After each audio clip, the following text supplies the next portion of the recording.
Yeah.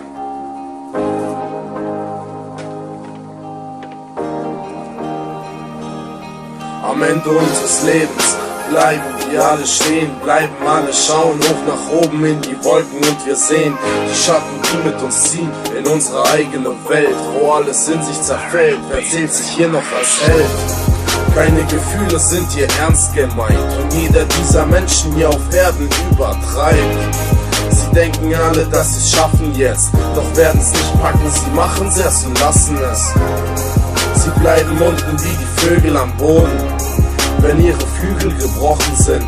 Sie schweben oben ohne Engel und loben den, der für sie gestorben ist. Ich denke immer wieder nach an die alte Zeit, wo alle Leute da noch besser waren, und ich mein, es wird viel besser als es früher war. Dann scheiß drauf, heute Leben ist nicht wunderbar. Und heute sind die Gefühle zu Menschen nicht mehr echt, denn früher hat man sich wieder einmal geneckt. Dann 2 Tage später man sich verträgt, weil sonst das Leben in den Magen schlägt, tief in die Magengegend.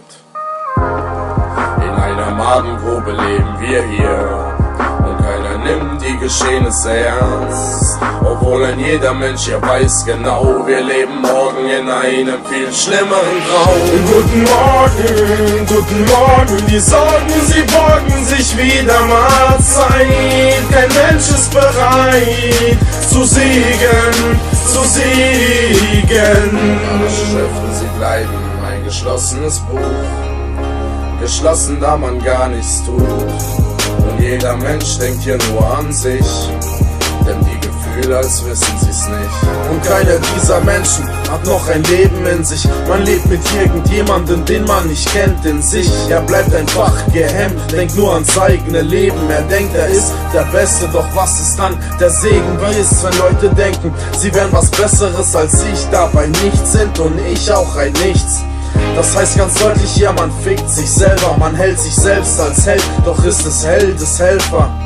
Keines der Helden ist besser als wir, du bist nicht besser als andere, vergessen wir's nicht hier, denn auf dem Boden liegen die Tatsachen. Ich heb sie auf, schreib sie auf und kann nicht lachen.